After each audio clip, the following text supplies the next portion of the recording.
Lagos, the nation's commercial capital. This is the News at 10.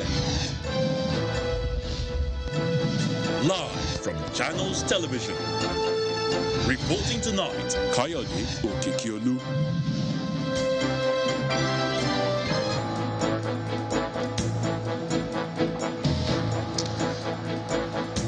Tonight, journey to a new chapter in the country's Fourth Republic officially begins with the commencement of campaigns by political parties. People's Democratic Party inaugurates 600-member presidential campaign council as chairman asks members to take the party's campaign to their wards and units. All Progressives Congress support groups hold a mini carnival in Abuja ahead of the unveiling of its presidential campaign council. A federal high court sitting in Lagos stops Independence Day convergence of Labour Party supporters at the Lekki Toll Plaza. And on business news tonight, International Labour Organization and the World Health Organization say global economy losing $1 trillion annually to work-related depression and anxiety calls for more action to tackle mental health issues. On sports news tonight, NFF elections scheduled for Friday to be put on hold as Ministry of Youth and Sports Development urges stakeholders to obey court order stopping the General Assembly in Benin City. And from Abuja, the nation's capital, Federal Executive Council approves 580.5 million naira for the purchase of 4 armored vehicles for use by the National Drug Law Enforcement Agency. And in international news from London, the EU says there will be consequences for organisers of so-called referendums in occupied parts of Ukraine.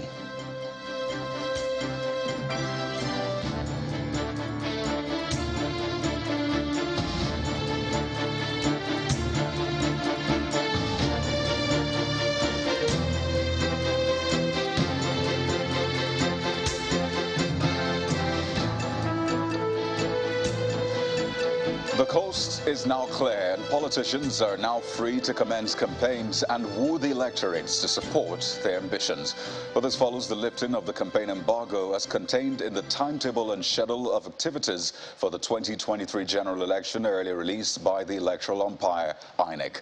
Well, latching onto this, the People's Democratic Party today flagged off its campaign in the nation's capital, Abuja, where chairman of the campaign council and governor of Akwa Ibom State, Mr. Udom Emmanuel, asked the 600-member council to take the campaign to the nooks and crannies of the country. Absent from the event is the River State Governor, Nyesom Wike, and his allies.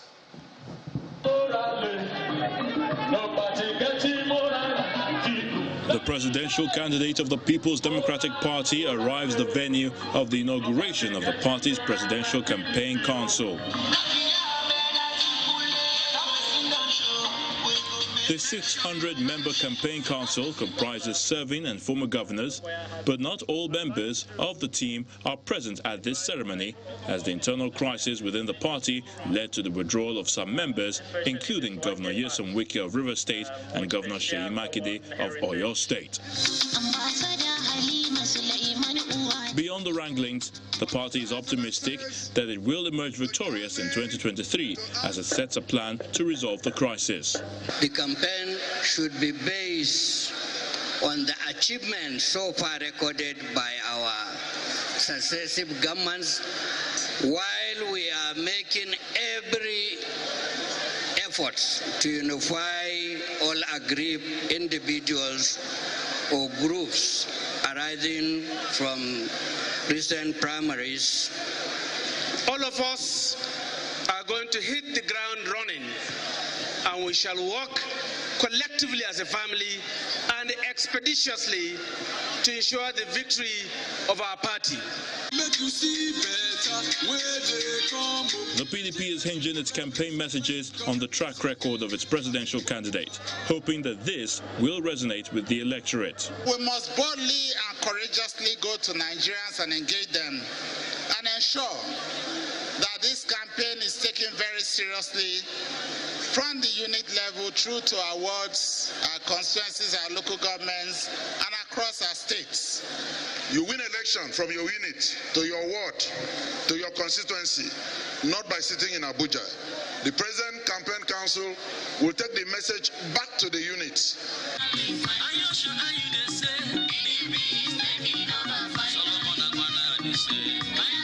The party's presidential candidate reiterates the task ahead of the campaign council. Our system of government is broken. Our current system is unfair, unwieldy, towards favoring the federal government at the expense of the other federating units, and has in itself become a willing tool for underdevelopment and corruption. Our task today is to come together to rescue and rebuild our beloved country, Nigeria. That is the end goal.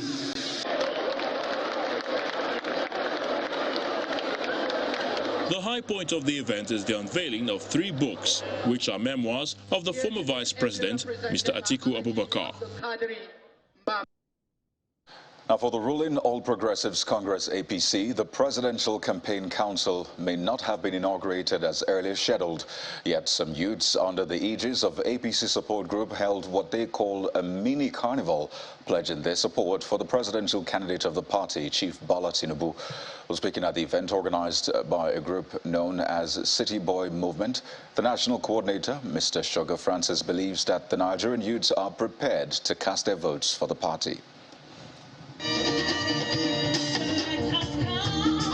Not fazed by the indefinite postponement of the unveiling of the Presidential Campaign Council, as well as a peace walk and prayers for the All Progressives Congress, which was scheduled today to officially kick off the campaigns for the flag bearer Bola Tinubu, youths under the aegis of the APC support groups converged on the Unity Fountain in Abuja for a mini carnival instead to herald the commencement of the campaigns.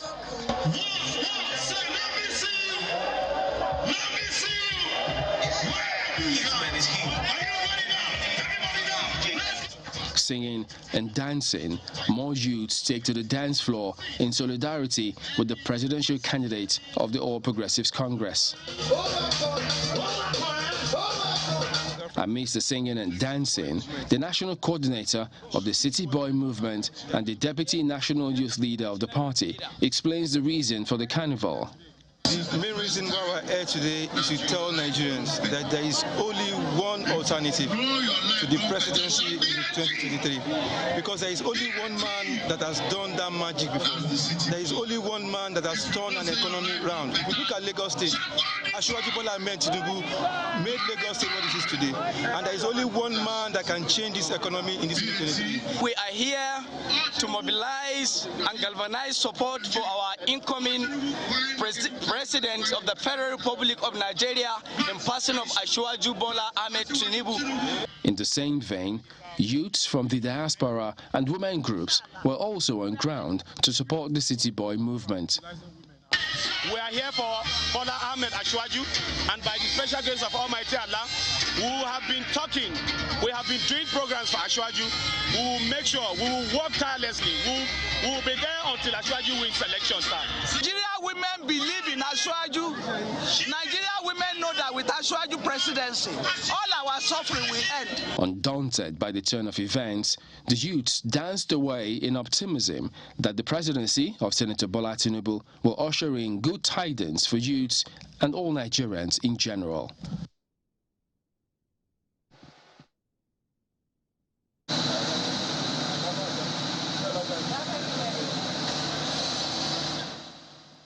Well, just before that, the Labour Party has also taken advantage of the flag-off of the campaigns as a middle belt group unveiled the Labour Party presidential candidate, Mr. Peter Obi, and his running mate, Yusuf Datti Baba Ahmed, as their preferred candidates for the 2023 presidential elections.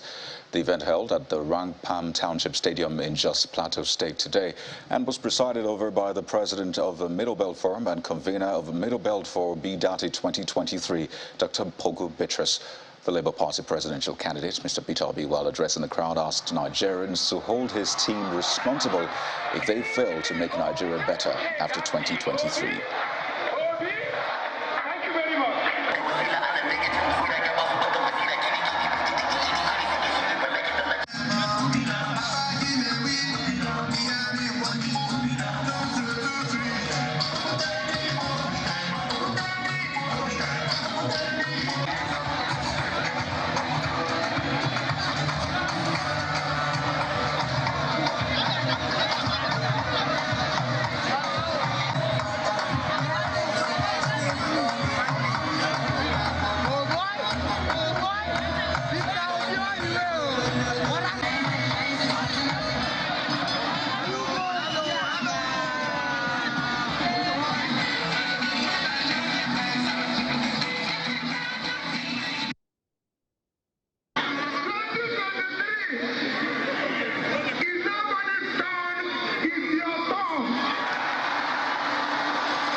Well, in the euphoria of the commencement of political campaigns, former President Chief Olusegun Obasanjo has warned religious leaders in the country not to allow politicians with questionable character wreck Nigeria.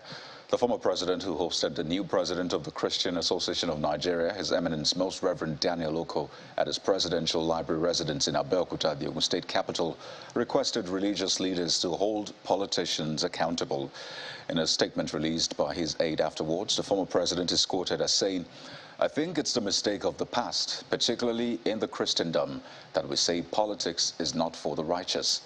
Now, if we take the righteous away from politics and we leave politics to the unrighteous will smear the righteous with the unrighteousness that they will carry into politics and will have nowhere to go."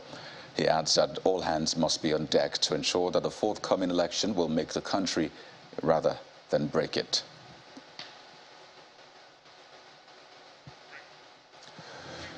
Well, in part two, after the break, residents of Agege, Alimosho and the Ikeja local government areas of Lagos State appeal to the state government to fix the bad portions around the Agege-Pensinima Bridge, which is causing heavy traffic in that area. That's in a moment. So stay with us.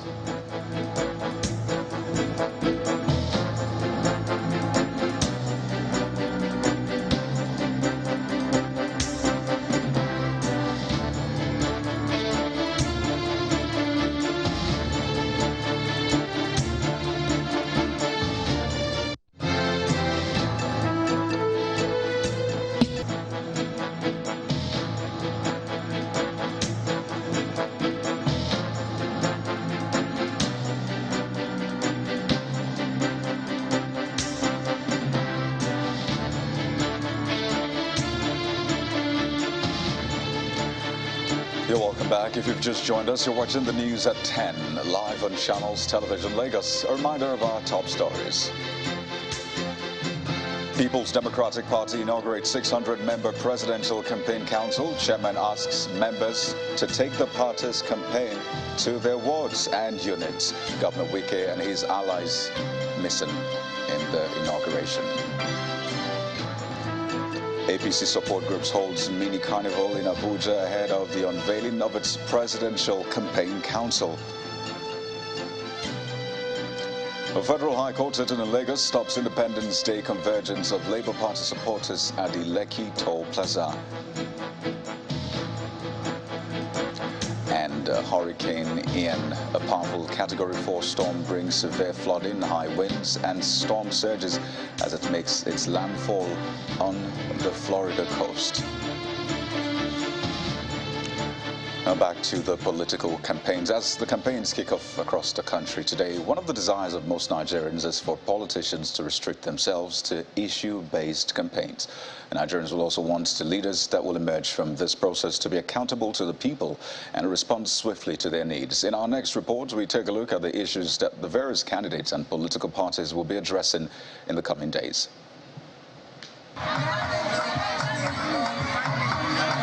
The political atmosphere in Nigeria has come alive as parties officially flag off their campaigns for the 2023 general elections. We are doing so much preparing for this election, and I want to assure the people of this country, and the chairman has also assured the people of this country, that this election will be different, and we are preparing and preparing well. The race for the top seat seemed more intriguing with no less than 15 political parties in contest, as insecurity and economy remains in the front burner. Beyond the pageantry of the political campaigns, how these campaigns would move from the previously flagged hate speech to issue-based campaigns with clear political manifesto and a robust political debate would be a major task for the gatekeepers. We are a party strongly determined to fulfill our dreams of turning Nigeria to a very progressive, highly developed, prosperous country. A PDP government that I lead will work with the legislatures to restructure our federal system and devolve more powers to the states with corresponding resources. I want Nigerians to hold me responsible and accountable if they do not start seeing visible, measurable changes if I'm the president of this country. In the preceding days, the movement in this transition period has been largely driven by individuals and groups demonstrating their passionate support for their candidates with posters, branded tops, banners, and other scenic displays.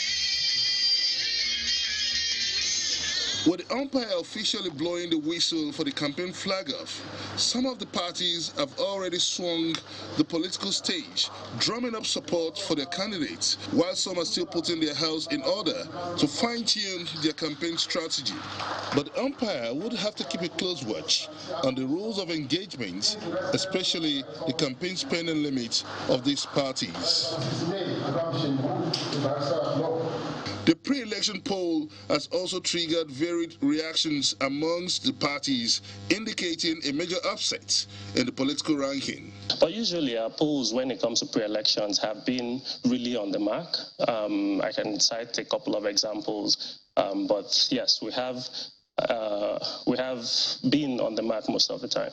As the campaign trains gradually drift to its rallying point in strong declaration of support for the candidates, the pre-election polls will remain a point of reference for many political bookmakers. Public trust is essential for the deployment of electoral technology anywhere in the world.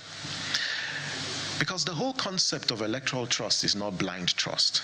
INEC needs to invest in building confidence on the BVAS and the IREV portal, because it can impact on citizens' participation. But whether or not these predictions will translate into political reality come 2023 elections would be another turning point in Nigeria's electioneering. Benga Ashiru, Channels Television News. And over to the courts now, where the Federal High Court sitting in Lagos has ruled that the Labour Party and its supporters can hold the Obi Dati 23 Forward Ever rally billed to hold on October the 1st, but ordered them not to converge on the Lekki toll gate. The court also directed the Inspector General of Police Usman Alkalibaba and the Lagos State Police Commissioner Abiodun Alabi to ensure compliance with the order. Justice Daniel Osiago made the order today while ruling on a motion for injunction brought by 10 plaintiffs who are asking the court to, among other things, restrain the Labour Party, its presidential candidate, his running mate, Julius Saburi, and their loyalists from holding the rally.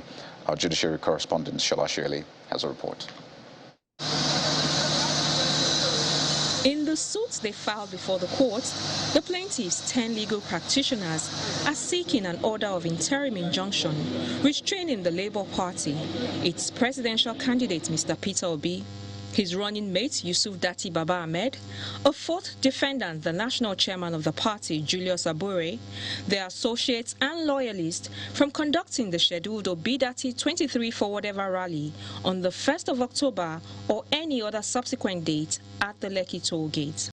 The plaintiffs are also seeking an order of interim injunction restraining the Inspector General of Police, the Lagos State Commissioner of Police, the Director General of the DSS and the Lekki Concession Company from allowing or granting permission to them for the said rally.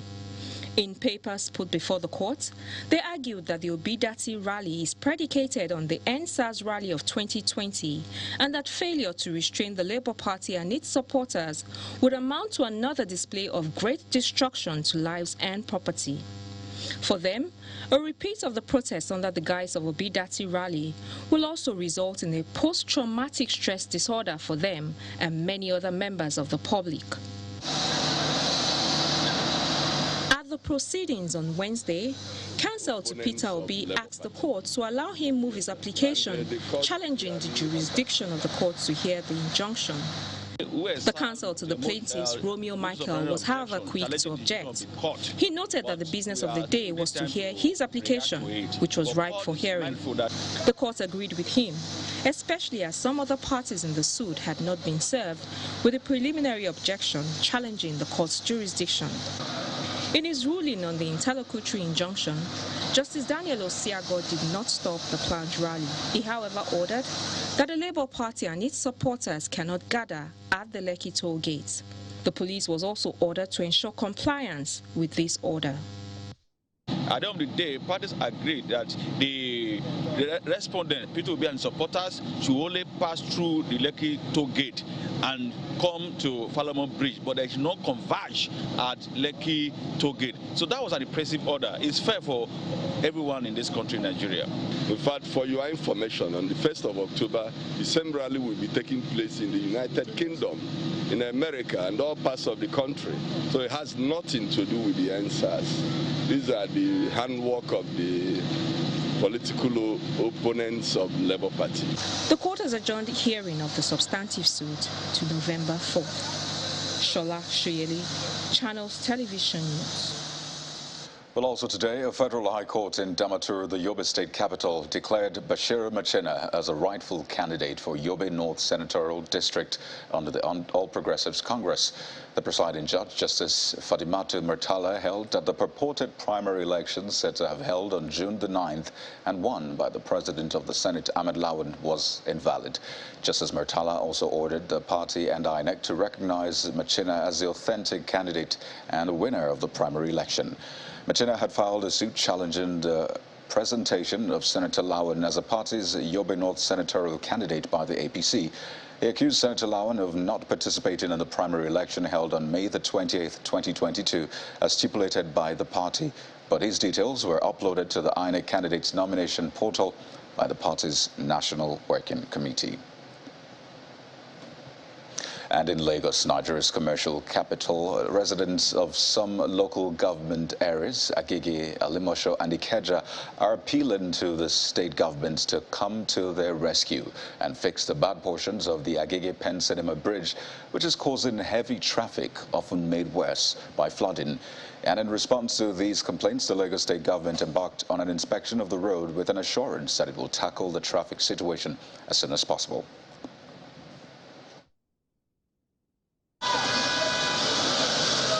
This is what a section of the Agege Pen Cinema looks like.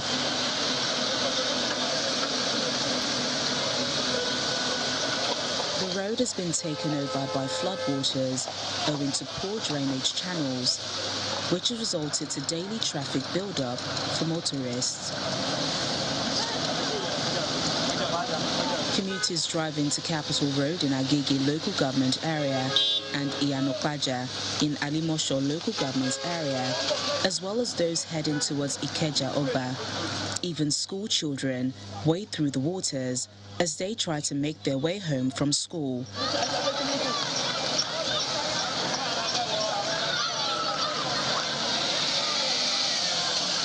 It's been a challenging experience for motorists plying this route, as well as residents living in this area. I've spent more than 2 hours here. There's one pothole there. They will not come and they have not come and do that pothole. That's all what I think that is causing the hold up here. This water has spoiled our property here.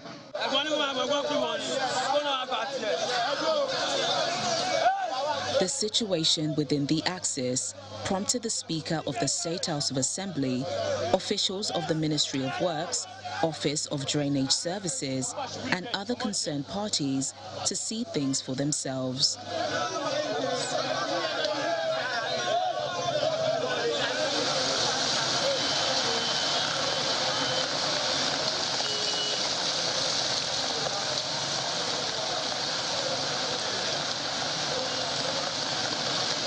Part of the road is already caving in, but there's some assurance from the state government that this will be addressed.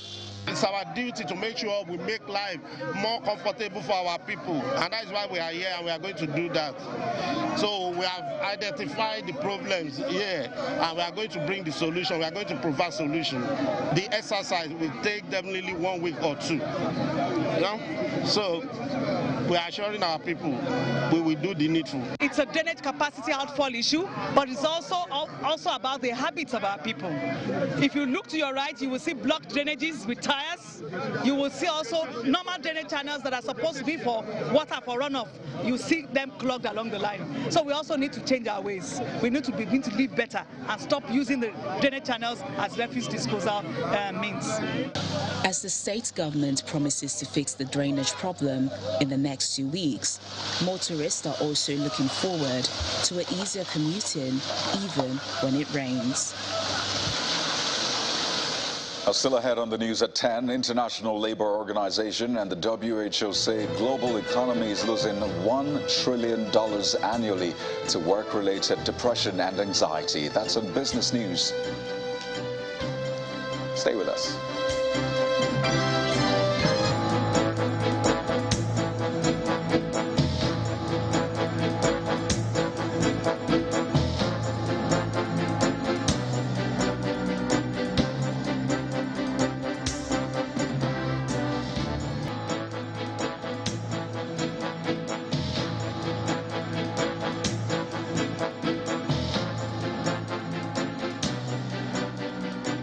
Terry Kwame is here from our Abuja studios with more stories on the news at 10. Good evening, Terry. It's good to see you again. Good evening, Kayode. It's good to see you as well. Now, the Federal Executive Council has approved a sum of 580.5 million naira for the purchase of 4 armored vehicles for use by the National Drug Law Enforcement Agency. The Minister of Justice, Mr. Abubakar Malami, disclosed this to State House correspondents at the end of this week's cabinet meeting chaired by President Muhammadu Buhari. According to Mr. Malami, the vehicles are necessary following reports that criminal syndicates are planning to attack staff of the agency following their recent seizure of 1.8 tons of cocaine with a street value of 194 billion naira. Our State House correspondent, Kayla Megwa, reports.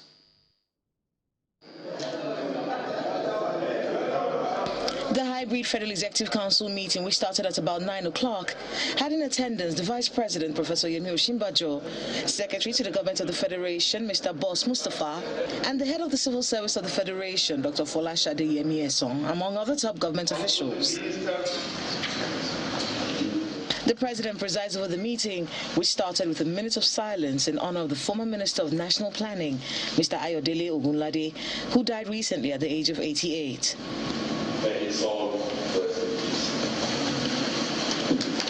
The first business of the day is the inauguration of the National Council on Climate Change, which marks the commencement of the implementation of the Climate Change Act of 2021 and a new chapter in the renewed response to climate change in the country. As we approach COP27 to be held in Sharm el-Sheikh, Egypt, I am optimistic that the National Council on Climate Change will harmonize all issues relating to climate change, energy transition plan, emissions transition scheme, and the carbon trading framework, etc., in line with its mandate under the Act, so that Nigeria can have a robust and impactful outing that captures Nigeria's climate change priorities.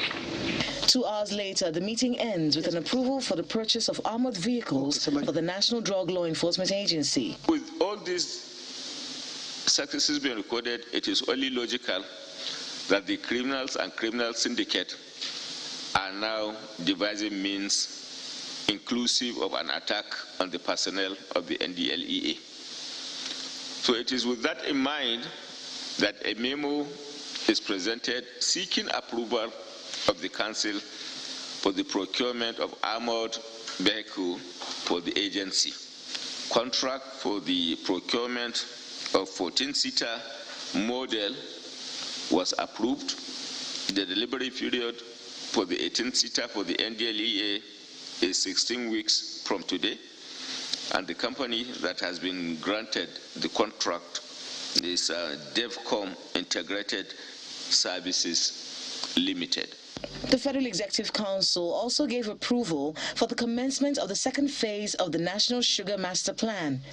Additionally, Council approved 1.85 billion naira for the building of a retaining wall for a salt project in Ebonyi State and another 27 billion naira for the rehabilitation of a 27-kilometer road linking Ondo and Edo State. From the State House in Abuja, Kayla Megwa, Channels Television News.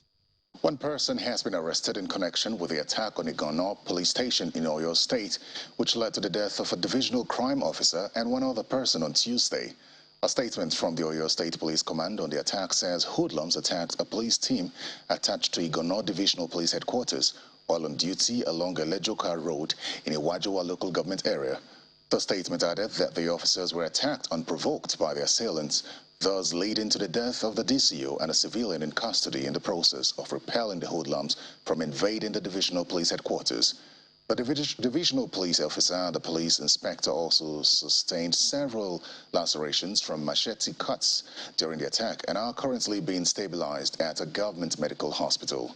Meanwhile, the State Commissioner of Police, Mr. Debowale Williams, has ordered a full-scale investigation into the matter, with the Deputy Commissioner of Police in charge of the State Criminal Investigation Department leading the team.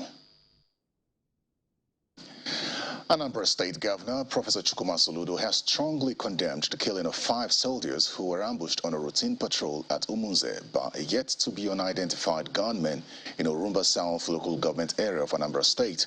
The governor, who says he's appalled by the incident, describes the action as wicked. In his words, quote, "We condemn this wicked and cruel attack in the strongest terms. The perpetrators of this act must pay. We are not going to rest on our oars, including those people that attacked Senator Ifeanyi Ubah and the rest. There will be absolutely no hiding place for them," end of quote. The governor therefore urges citizens to remain calm and law-abiding as the security agencies are on top of the situation. And that's all from the nation's capital. Business News is next with Teniola.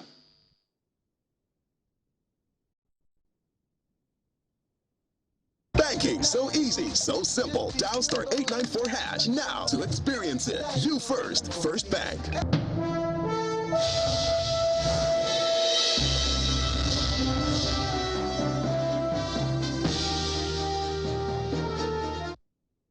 Thanks a lot, Terry, and welcome to Business News. The global economy is losing nearly $1 trillion annually due to the impact of depression and anxiety at workplaces, which affects about 12 billion workdays, and that's according to a new report by the World Health Organization and International Labour Congress.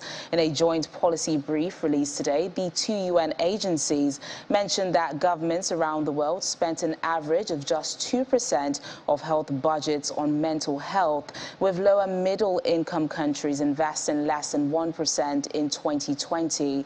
Both international bodies have launched 2 publications which aim to prevent negative work situations and cultures, while also offering mental health protection and support for employees. Meanwhile, the ILO and the WHO are calling for concrete actions to address mental health concerns for the world's working population.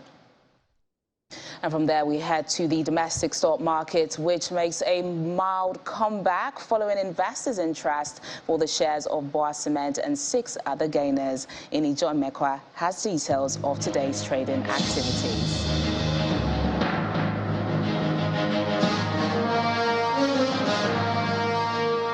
Thank you so much. Welcome to the Stock Market Report. Well, we'll begin today with the activity chart, where we see a more than 50% drop each on the value and the volume. So the value went from over 2 billion yesterday to just about 1 billion today. The volume also went down to 102 million. Well, thank goodness for the deal. At least it brought a little bit of green to the chart, but that did not stop the bull from resurfacing. So what this means is that the all-share index ended in the green. It might be marginal, but it's still in the green.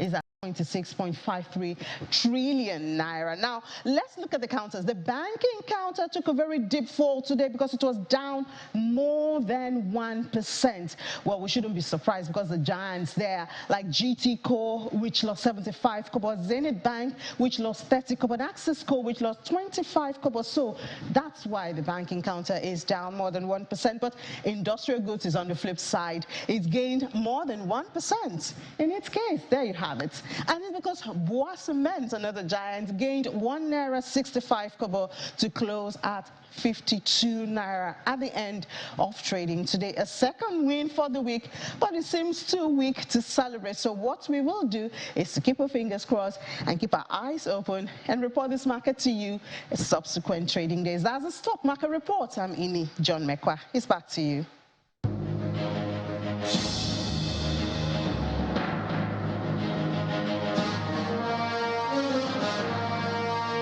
Thanks a lot, Inni. Now let's find out how other major global equities markets ended midweek trading session.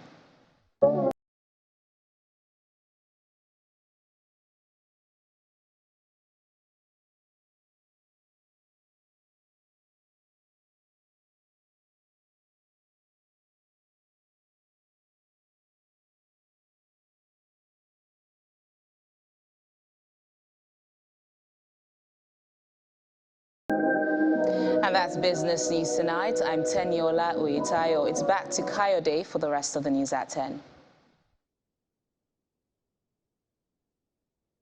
Banking so easy, so simple. Dial *894# now to experience it. You first, First Bank. Well, thanks a lot, Teniola. The Bill and Melinda Gates Foundation has held its annual Goalkeepers event in Manhattan, New York. The event, which had the Future of Progress at its theme, underscores the possibility of achieving the United Nations Sustainable Development Goals. Our correspondent, Anno Aude, who has been made a goalkeeper by the Bill and Melinda Gates Foundation, was at the event in New York and now reports. 7 years ago in this room, world leaders reached a decision, a global partnership that birthed the United Nations Sustainable Development Goals. To track and accelerate the progress of these goals across the globe is the Bill and Melinda Gates Foundation's annual Goalkeepers event, which kicks off in this room filled with leaders from around the world and individuals with a common interest in achieving the global goals. From our previous contribution, we've spent... The Prime Minister of Barbados, Mia Mottley, opens up discussions on the importance of access to finance in vulnerable countries. We are saying and seeing now the combined impact of climate, of COVID, and regrettably now of the war in Ukraine. In order for us to get away from that, we need to secure long-term funding. If we're going to get the SDGs going, we need to be able to have funding that is 30-year funding. It's have been rising. The request for more funding seems to be a step in the right direction as the Prime Minister of Spain, Pedro Sanchez, announces his government's commitment to the global goals. We cannot forget the targets we had set to ourselves for 2013, which is why we need to redouble our efforts. In this regard, I'm so happy to announce that Spain will contribute 130 million euros for the next 3 years to the Global Fund. Think we have the same idea today? The co-chair of the Gates Foundation, Bill Gates, connects the dots: climate change, agriculture, and malnutrition. Despite low land costs, low labor costs, sub-Saharan Africa still imports billions of dollars of crops every year from all over the world. And that's the reason why the war in Ukraine is now causing a hunger crisis over 6,000 miles away in the heart of Africa. And it's more than just a market shock. We have malnutrition. In fact, we have the twin challenges of both population growth and climate change that's pushing down the productivity that we have on those farms today. This year, the Gates Foundation is committing $1.27 billion in health and development, which includes $100 million to combat food and nutrition crisis. And for the CEO of the Gates Foundation, Mark Sisman, collaboration is key. We're going to be investing in local innovation and global collaboration to help countries strengthen their food systems. As you've heard, fertilizer use in sub-Saharan Africa may fall 30% this year because of their shortages. That translates to 30 million metric tons less food produced, enough to feed 100 million people. So to help address this, we'll support a new effort by African leaders in the private sector to make fertilizer more accessible and affordable. For the chair of the Gates Foundation, Melinda French Gates, economic progress for women is still stalling worldwide. One thing has remained stubbornly the same, and that is that institutions, large and small, governments, businesses, even families, the face of power almost always belongs to a man. When the world does decide to do something about gender gaps, it treats the symptoms quite often, not the root causes. The annual Goalkeepers report shows that progress is still possible despite setbacks to global goals. The need to tackle misinformation is important. 8 years to the deadline of the UN SDGs. Are the answers still blowing in the wind, or do we have solutions to these problems? World leaders and indeed everyone must take action to ensure come 2030, positive changes must be made across the globe. From the Jazz Lincoln Center in Manhattan, New York, Anwar Wado, Channels Television News. Saying in the United States, Hurricane Ian has made landfall along the southwestern coast of Florida as a powerful Category 4 storm, one of the strongest ever hit the region. Officials say the extremely dangerous conditions that this hurricane is unleashing, including catastrophic floods and life-threatening storm surge, will continue as the storm advances inland. For more international news, here's Simon Pusey with Around the World in 5. Good evening and welcome to the Channel studios here in London with your international news around the world in 5. The EU says there will be consequences for the organisers of so-called referendums in occupied parts of Ukraine. As we meet so-called referenda. The US ambassador to the UN said the United States would introduce a resolution at the United Nations Security Council condemning referendums held by Russia in occupied regions of Ukraine. Pro-Russia leaders in the 4 occupied regions say the votes show the vast majority of people support the annexation of the areas by Russia. News agencies run by the pro-Kremlin administrations in Donetsk and Luhansk are reporting that up to 99.23% of people voted in favor of joining Russia. The referendums have widely been condemned as illegitimate. US Secretary of State said the results would not be recognized. Russia invaded Ukraine, seized territory, and is engaged in a diabolical scheme on some of the territory it seized, where it has moved the local populace out, often through these filtration centers, where people may be deported to Russia, elsewhere in Ukraine, or they simply disappear.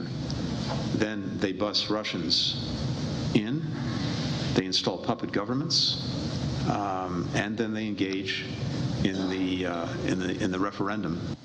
Meanwhile, in Russia, the Speaker of Russia's lower house of parliament congratulated everybody who took part in referendums on joining Russia in occupied Ukrainian regions.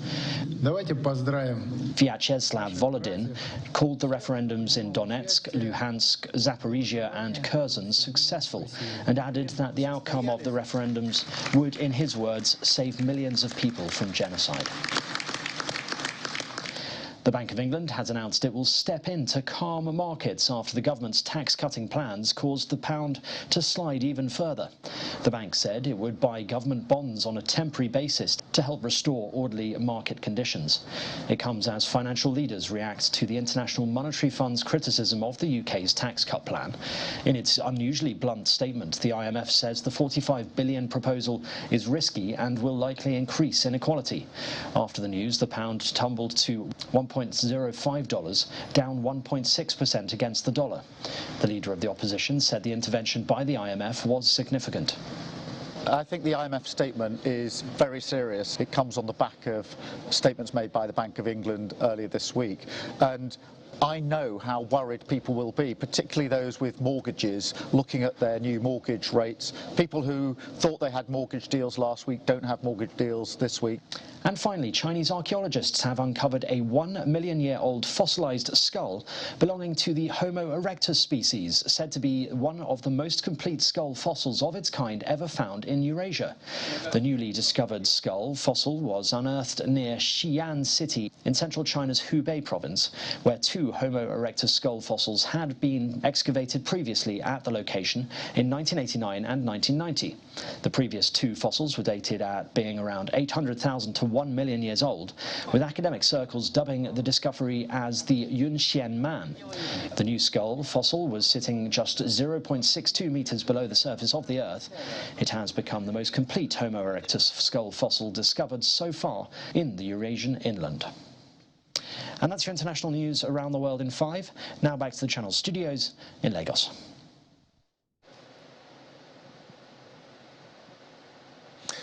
Well, let's now join Ayotunde Balogun with the latest sports stories on the news at 10.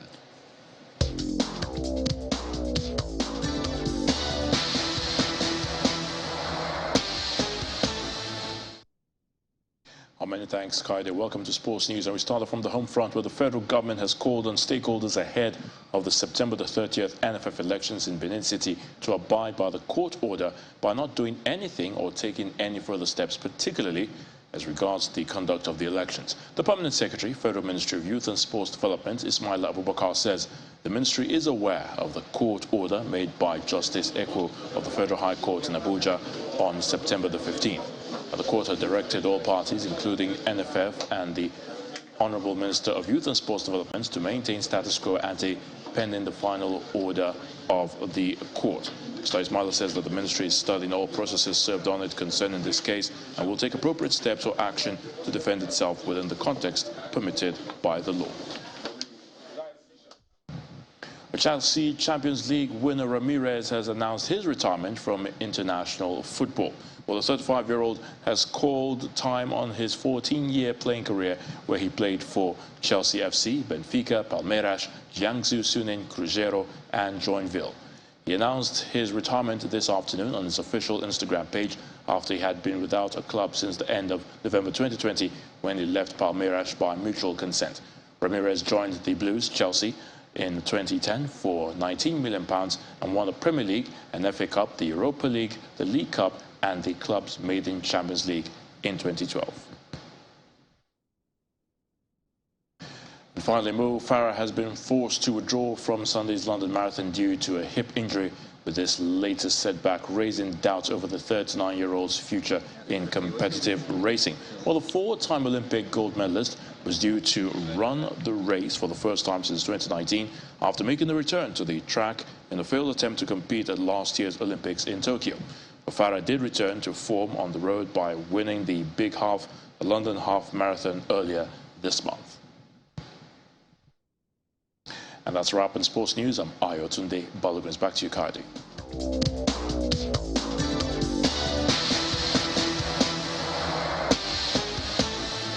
Well, thank you, Ayotunde. And the main news again. The People's Democratic Party today inaugurated a 600-member presidential campaign council, with the chairman asking members to take the party's campaign to their wards and units. Governor Wike and his allies absent at the event. Also today, APC support groups held what they called a mini carnival in Abuja ahead of the unveiling of the party's presidential campaign council. And the report of a poll conducted by Bloomberg and released today showed presidential candidate of the Labour Party, Peter Obi, leading with 72% ahead of the 2023 election. And that's the news at 10 for tonight, everyone. Thank you for watching. I'm Coyote Okikilu. Good night.